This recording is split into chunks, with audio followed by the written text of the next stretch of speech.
Hey guys, I got a little project here and I figure I'd take you along with me. I have a diner I go to every day for lunch or brunch or whatever you want to call it. And you gotta take care of the place that you eat. Well, anyway, they have a broiler in the back.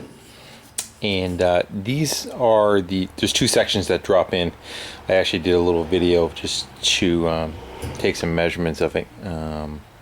Because I want to modify what they sell.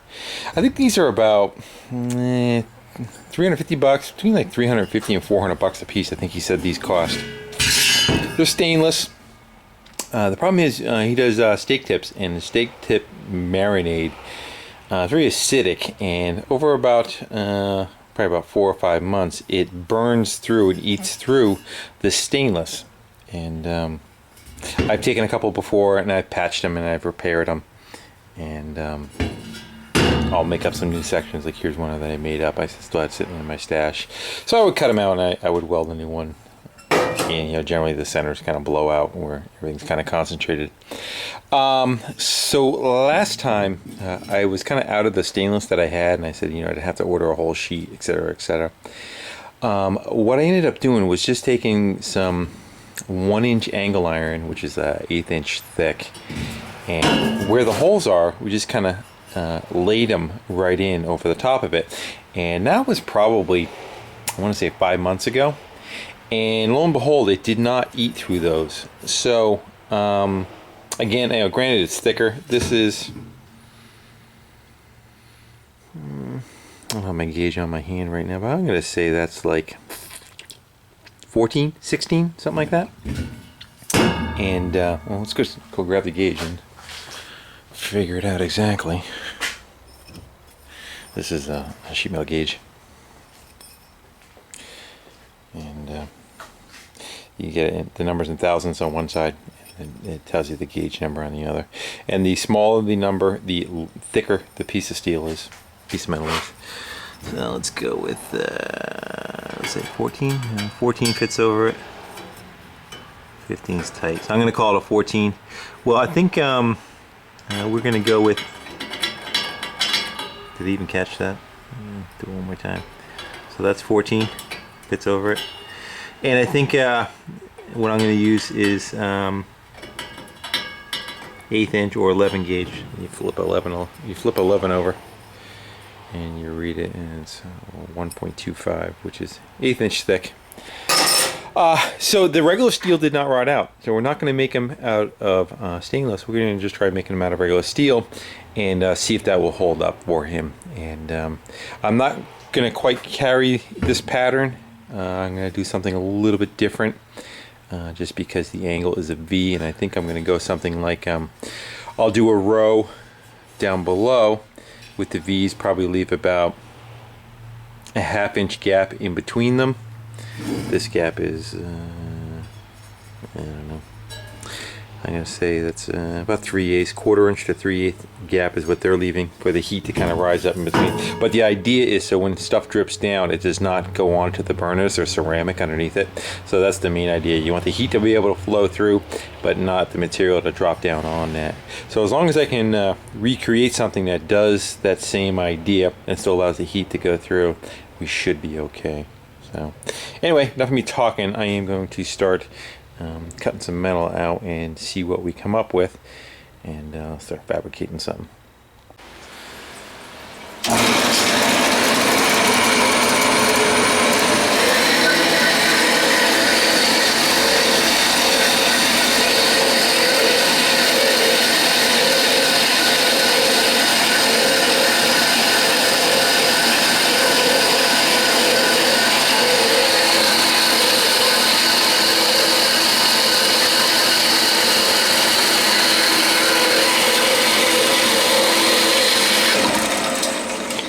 Two at a time. Yeah, so this is kind of what I'm thinking. This would be the, now it's upside down, but this is going to be the lower level. Yeah, you gotta think of it flipped over. And then I'm thinking I'm probably going to do some kind of threaded rod just as a standoff, and then another set just like that, so that when you're looking at it from the top, you're going to fall into a trough either on this one or that one, and yet the heat can kind of still flow through them, kind of like what that one does. But just simpler made, you know. If you can just cut them out of angle and weld them together, it's easier than going in the brake and trying to bend each one of those and cut them into shape. So that is our plan. Plus, I think this is going to last much longer than the other one. Again, the other one didn't show the piece of angle that I put in, the one that was there, didn't show any signs of wear. And you know, this is again probably twice as thick as that. So I'm probably going to start figuring out exactly where the pieces are going to lay, and then I got to come back because this is hot rolled. It's got all the that coating on it that you can't weld. So I'm going to hit them all with a Sharpie where they're going to get welded, and we're going to go clean them up with a grinder, or I'll throw them in the sandblaster, or both, to seal them off. And then I had a piece of C-channel, small C-channel, which is more just a handle for installing or removing it, and I'm just kind of going to copy that same idea, just a little bit larger. The one thing I'm trying to watch is my overall height. I'm not sure how much room I have. That sits in a track, and then there's grates that go up above it. I'm not sure how close those grates are to here, and I think I'm fairly close to what the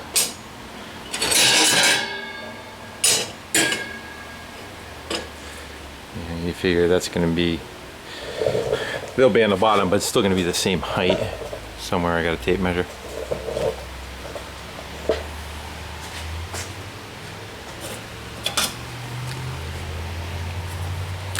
So I believe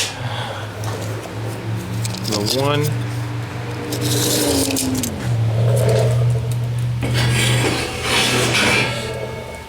so that one's like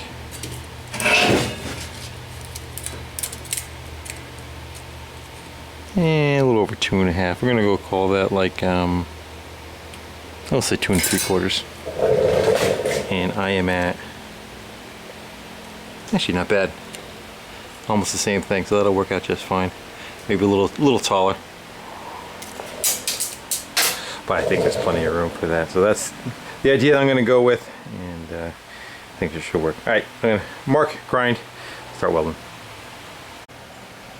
I just got the factory so-called made one, which isn't actually all that straight. The dimension between here and here and here and here is out about 1/4 of an inch. But kind of copied the same idea. I ended up sandblasting all the pieces just so that they're clean. And again, I'm probably going to run them down with like a vegetable oil, and then let them temper them, or whatever you call them. You do a frying pan. Season it, that's it. So that's looking pretty good. It's upside down again, as I said, pretty warm. I used the squares to kind of line it up. So that's how it'll be sitting in there, and then now I'm going to put some kind of rod, something like that.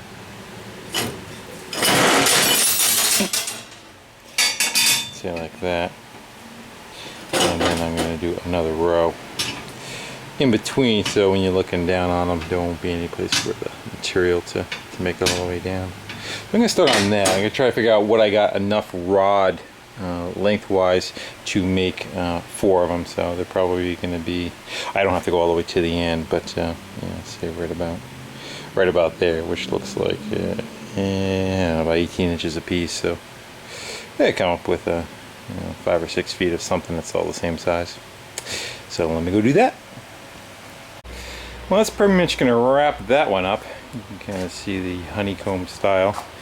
So you're looking down on anything that kind of goes to hit. It's either going to hit there or hit on the other channel. And they have kind of an area where it can run to the side, but it seems like it never does on the other one neither. I don't know if they have it where it kind of, sits slightly at an angle and supposed to run to one side. But should work pretty good. But yet, if you see it on an angle, I would say the heat will be able to come through that quite well. That's my opinion anyway. So that should work out pretty good as far as still letting it cook.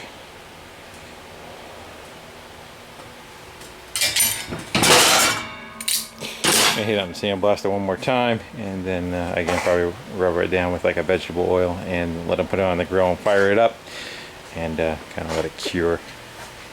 And then it's just going to get a bunch of grease on it anyway, and we'll see how it holds up. I think it should be fine, but you never know. So, a little comparative. I believe I'm about the same height, same length as far as protection. So that's my story, and I'm sticking to it. So hopefully it should work out. Anything I'm looking at now is the overall length of the base down there. I don't know if the back, you know, up here is the right length. Might be fine. To line up the front. Nah, that's alright. That's fine.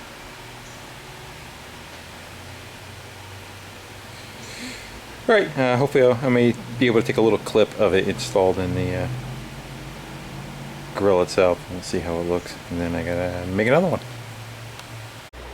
Oh yeah, one last thing to add. The little square rods that you see that I used for spacers was a rack for fire tools. It had like 4 arms that came off of it. And some accoutrements. We're using that piece. So between the 4 of them that I had that were the same length is what I ended up using for those. So that worked out good. Plus they're square, so you get a better surface to kind of weld on. And I put one in, welded it, the next one in, welded it like that, where the other one I had it all together and I tacked it. Just because it's, you know, a little easier to get in. And after it was all set, I flipped it over and I went and I grabbed them. Yeah, I grabbed them all on this side, and then I flipped it over and I grabbed them all on the other side. So they should be okay. Should be pretty stout. Where are the oven mitt? Sounds stupid on video, Steve.